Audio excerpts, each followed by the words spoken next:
Pertama adalah start from mindset. Ini penting banget. Saya sudah banyak menangani perbankan di digital transformation. Saya sangat sangat bersyukur ya punya dapat banyak project juga di perusahaan-perusahaan BUMN berkaitan dengan transformasi digital.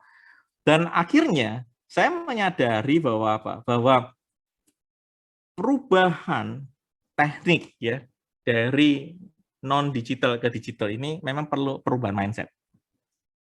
Mindset apa yang dirubah? Mindset bahwa rekan-rekan tidak hanya bisa nge-push, tapi juga harus bisa nge-pull, gitu ya, push and pull.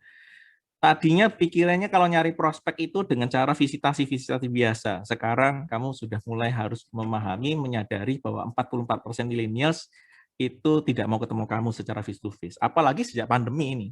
Sangat sulit sekali bukan ketemu dengan klien, gitu ya. Curigaan dan macam-macam. Jadi ini mindset berubah. Yang ketiga mindset yang berubah tentunya yang berkaitan dengan bahwa ada keahlian-keahlian baru yang perlu diperhatikan, gitu ya. Jadi harus dipelajari lagi. Kedua, harus lihat proses-proses yang ada di dalam organisasimu yang lama ini, kemudian coba diimprove, gitu loh. Nah, rekan-rekan kalau Anda ingin mendengarkan contoh kasusnya, kamu bisa ke Spotify. Di Spotify saya ada podcast. Ketik aja nama saya Husin Wijaya, HUSIN Wijaya gitu ya. Nanti ada podcast saya. Nah, kalian cari judulnya Digital Transformation ya, Learning from DBS ya. Jadi belajar dari Bank DBS Singapura. Nah, saya menceritakan tentang proses step by step-nya mereka berhadapan dengan perubahan dari bank biasa menjadi bank digital, begitu ya. Tapi sekali lagi memang itu agak strategis, tapi saya berharap belajar dari hal strategis ini rekan-rekan bisa membuka diri bahwa bank yang sebesar itu saja, yang tradisional banget, itu mau berubah, gitu ya, mau berubah. Mau lihat proses lamanya, kemudian berusaha improve proses lamanya menjadi proses yang baru. Yang ketiga, membuat digital culture. Jadi rekan-rekan sudah mulai nanti besok kalau di kantor, kalau apa-apa nggak usah ngeprint gitu misalnya. Kalian cuman sharing-sharingan PDF misalnya gitu ya. Nah itu adalah digital culture tuh. Nanti kalau diskusi-diskusi mulai pakai Zoom misalnya, itu adalah digital culture. Begitu ya. Yang keempat sprint. Nah ini adalah salah satu teknik dari Scrum, metode Scrum yang sangat dikenal di dunia digital. Rekan-rekan nanti bisa membaca tulisan-tulisan tentang sprint di internet begitu ya. Jadi sprint itu adalah metode yang dipakai untuk mencari solusi dengan cara cepat begitu ya. Jadi maksudnya adalah setiap ada masalah di sprint, ada masalah di sprint. Sprint itu berarti melibatkan sekelompok orang secara berkelompok gitu untuk memecahkan masalah. Sales hari ini nggak mau berkelompok. Benar nggak? Kalian punya ego masing-masing tuh. Silo gitu. Ya kan? Kenapa? Karena kalau kalian sharing-sharingan takut nanti direbut-rebutin kliennya. Tetapi hari ini rekan sekalian, kolaborasi menjadi kata kunci. Kalau kita tidak kolaborasi, maka kita sulit mencapai tujuan bersama.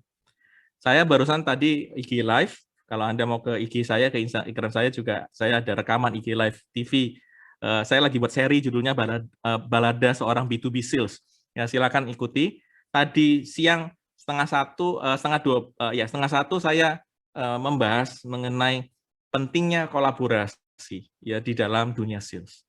Nah itu saya menjelaskan bahwa sales itu tidak bisa lagi sendiri-sendiri, kamu harus kolaborasi, tapi tentunya di level tertentu.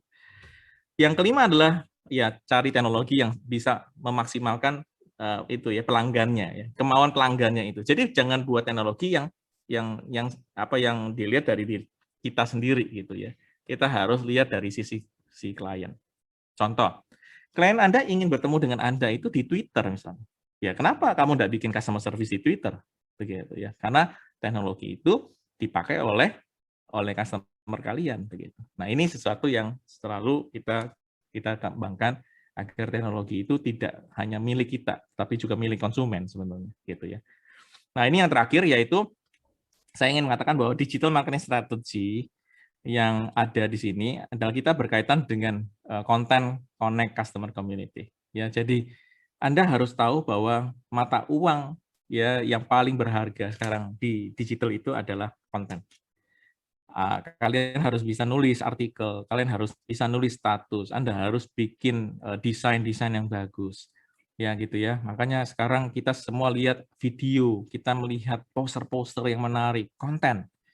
Nah, tetapi yang paling penting sebenarnya adalah story-nya kan gitu ya. Jadi bukan ininya desain dan macam-macam. Tentu desain sangat membantu, tetapi story-nya ya kan, ide-idenya apa saja. Nah, ini yang kemudian menyebabkan TikTok hari ini menjadi powerful dibandingkan Facebook ya. Karena kenapa? Karena TikTok bisa bisa langsung menyajikan story gitu, cerita kepada kalian ya. Nah, tapi sayangnya TikTok banyak juga yang orang teman-teman di Indonesia yang sekedar nari-nari doang. Sayang sekali gitu loh. Ya TikTok bukan tempat nari, tempat karaoke, walaupun memang itu awalnya begitu tuh ya. Ya TikTok itu dibuat untuk karaokean sebenarnya, untuk nari-nari. Tapi bukan itu, ya kan itu masih 1.0 lah. Kita harus bergerak ke 2.0. Bagaimana kita bisa kemudian menggunakan TikTok dengan story itu, dengan cerita. Connect ya, bagaimana kita berkoneksi dengan pelanggan-pelanggan kita. Kalau pelanggan kita generasi milenial ini suka dengan sosial media, ya kamu harus ada di sosial media. Tapi kalau ada klienmu yang suka di web, ya kamu harus di web, gitu ya. Jadi connect dengan mereka. Yang ketiga, customer ini, ya dikelola customernya ya. Jadi kamu jangan sampai tinggalin customermu hanya sekedar setelah selesai closing jualan terus tinggal. Kita tahu bahwa kita terus diajarin untuk follow up, follow up, follow up. Saya rasa rekan-rekan di track juga ngajarin tuh kayak gitu ya. Sudah, wah pokoknya sampai sampai khatam lah dari teman-teman ini ya mengenai after sales, after sales, after sales. Tapi sekali lagi gitu ya, pelanggan hari ini tidak mau di-manage dengan cara biasa. Oleh karena apa? Karena mereka punya banyak informasi. Makanya rekan-rekan sekalian, balik lagi ke konten sebenarnya. Bagaimana konten kamu bisa membuat dia datang lagi, datang lagi, datang lagi, kan begitu. Yang keempat, community. Jadi harus membentuk satu komunitas. Komunitas ini tidak perlu ya formal-formal gitu. Anda bisa bikin informal gitu ya. Bahkan banyak sekali komunitas informal yang hari ini jualannya kenceng banget gitu ya. Contoh misalnya apa? Itu pre-love. Pre-love ya, tas-tas itu misalnya atau apa. Itu komunitas yang underground banget tetapi kenceng banget jualannya. Itu yang menurut saya sangat sangat menarik. Jadi kan sekalian, ini yang saya ingin sajikan kepada rekan-rekan semua ya. Semoga waktu ke depan ini kita bisa tanya jawab saja. Tetapi saya selalu ingin rekan-rekan bisa lebih maju ya, dan ingat bahwa perubahan ini tidak terelakkan, gitu ya, tidak terelakkan. Jadi makanya kita di Warhol sekarang lagi membantu kurang lebih hampir 40 brand kami bantu untuk masuk ke dunia digital. Bagaimana mereka bisa berjualan, bagaimana mereka bisa memperkenalkan diri dan seterusnya.